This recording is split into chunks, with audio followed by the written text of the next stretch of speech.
آج کل social media کے اوپر آپ نے ایک ویڈیو بہت زیادہ گردش ہوتی ہوئی دیکھی ہوگی جس میں پنجاب گروپ آف کالجز کے اسٹوڈنٹس پروٹیسٹ کر رہے ہیں۔ اب ان کے پروٹیسٹ کی جو ریزن ہے وہ میں آپ کو بتاتی چلوں کہ ہوا کچھ یوں کہ 9 تاریخ تھرسڈے کو پنجاب کالج کیمپس 10 لاہور میں آئی سی ایس کی فرسٹ ایئر کے اسٹوڈنٹ کو ایک وین ڈرائیور اور ایک گارڈ نے مل کے مولیسٹ کیا۔ اب کالج انتظامیہ کا یہ کہنا ہے کہ اس طرح کا کوئی واقعہ نہیں ہوا، بلکہ وہ پورا اس واقعے کو جھٹلانے اور دبانے کی کوشش کر رہے ہیں۔ جبکہ کالج کے اسٹوڈنٹس نے پروٹیسٹ کرتے ہوئے جو انٹرویوز دیے، انہوں نے اس چیز کو ہائی لائٹ کیا کہ انہوں نے خود اپنی آنکھوں سے ایک ایمبولینس کو دیکھا، کالج کے اندر ایک عجیب قسم کی ہلچل کو بھی دیکھا، اس کے علاوہ ایک بچی کو ایمبولینس میں لے جاتے ہوئے بھی دیکھا اور وہ بچے اس وقت آئی سی یو میں ایڈمٹ ہے۔ چلے مان بھی لیتے ہیں کہ بچوں کو کنفیوژن ہوئی ہوگی اور وہ ایمبولینس کسی اور وجہ سے آئی اور اس بچی کو کسی اور وجہ سے ہاسپٹل میں ایڈمٹ کیا گیا، لیکن یہاں پہ میرے کچھ پوائنٹس ہیں جن کو میں ہائی لائٹ کرنا چاہ رہی تھی۔ نمبر 1 کہ اگر ایسا کوئی واقعہ نہیں ہوا تو پھر پنجاب کے ایجوکیشنل منسٹر رانا سکندر حیات نے اے آر وائی نیوز کو انٹرویو دیتے ہوئے یہ بات کیوں کی کہ کالج کے رجسٹریشن کو سسپینڈ کر دیا گیا؟ اگر ایسا کچھ نہیں ہوا تو کالج کی رجسٹریشن کی سسپینشن کی ضرورت کیوں آئی؟ کی سسپینشن آلریڈی صبح ہم نے رجسٹریشن اس کی سسپینڈ کر دی ہے کہ اگر یہ کرائم انہوں نے کمٹ کیا ہے تو پھر ہمیں ان بچوں کو پروٹیکٹ کرتے ہوئے ان کی ساری رجسٹریشن۔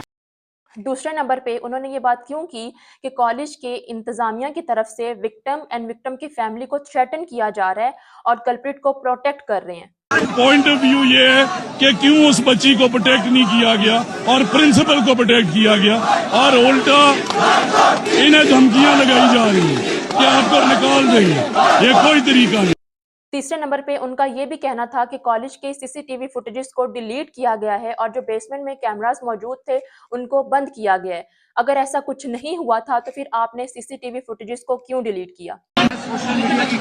آج ہی نہیں، ایسی کوئی بات نہیں ہے۔ پرنسپل نے پہلے ویڈیو ایویڈنس ڈیلیٹ کی، پھر اس کے بعد یہاں کے کیمراز آف کیے گئے۔ چلیں یہ سب معاملات تو اپنی طرف، اس سے بڑی بات یہ ہے کہ جب بچے پروٹیسٹ کر رہے تھے تو پولیس وہاں پہ موجود تھی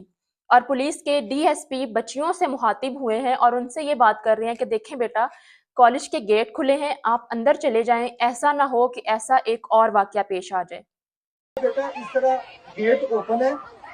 بچیاں یہاں پہ موجود ہیں، کوئی نیا واقعہ نہ ہو جائے یہاں پہ۔ انتہائی افسوسناک بات ہے جو انہوں نے کی ہے، بجائے اس کے کہ وہ وہاں پہ کھڑی بچیوں کو اعتماد میں لیں اور یہ بات کہیں کہ بیٹا ہمارے ہوتے آپ کو کوئی نقصان نہیں پہنچا سکتا، ہم آپ کے محافظ ہیں، الٹا وہ بچیوں کو ہریس کر رہے ہیں اور دھمکی دے رہے ہیں کہ آپ کے ساتھ ایسا ایک اور واقعہ پیش ہو سکتا ہے۔ انتہائی افسوسناک یہ واقعہ ہے اور ہم اس بات کی ڈیمانڈ کرتے ہیں کہ ایک ان بائسڈ کمیٹی بٹھائی جائے جو کہ پراپر انویسٹیگیٹ کرے اور کالج کے انتظامیہ کو بھی اس بات پہ بہت زیادہ شرمندگی ہونی چاہیے اور ان کو چاہیے ہے کہ جو گنہگار ہے اس کو سزا دے کے ایک مثال قائم کریں۔ یہ ساری باتیں الگ چلیں، اگر انتظامیہ کا یہ کہنا ہے کہ ایسا کچھ نہیں ہوا، جو گارڈ ہے جس کا نام اون بتایا جا رہا ہے اس کو اریسٹ کیوں کیا؟ اگر ایسا کچھ نہیں ہوا تو اس کو اریسٹ بھی نہیں کرنا چاہیے تھا۔ اگر کالج انتظامیہ چاہتی تو اس پوائنٹ کو خود سے ہائی لائٹ کرتی اور گنہگار کو ایک کڑی سے کڑی سزا دلوا کے ایک پورے پاکستان کے لیے مثال قائم کرتی،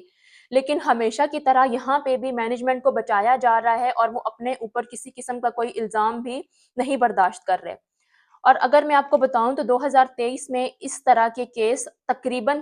6624 کیس رپورٹ ہوئے ہیں اور کالج کو یہی فیل ہو رہا ہوگا کہ جہاں 6624 کیس سے وہاں پہ ایک اور ایڈ ہو جائے تو کوئی فرق نہیں پڑتا۔ ایک پاکستانی ہونے کے ناطے میں بھی اس طرح کے سینسٹیو ٹاپکس کو سوشل میڈیا کے اوپر ہائی لائٹ کرنے کے کافی حد تک خلاف ہوں، کیونکہ سوشل میڈیا ورلڈ وائڈ دیکھا جاتا ہے اور ہم خود ہی اس طرح کے پوائنٹس کو ہائی لائٹ کر کے اپنے ملک کا امیج دوسروں کو دے رہے ہوتے ہیں، لیکن سم ٹائمز اس طرح کے پوائنٹس کو ہائی لائٹ کرنا بہت زیادہ ضروری ہوتا ہے۔ تو اب دیکھتے ہیں کہ کیا سٹیپس ہیں جو کہ ہماری گورنمنٹ اس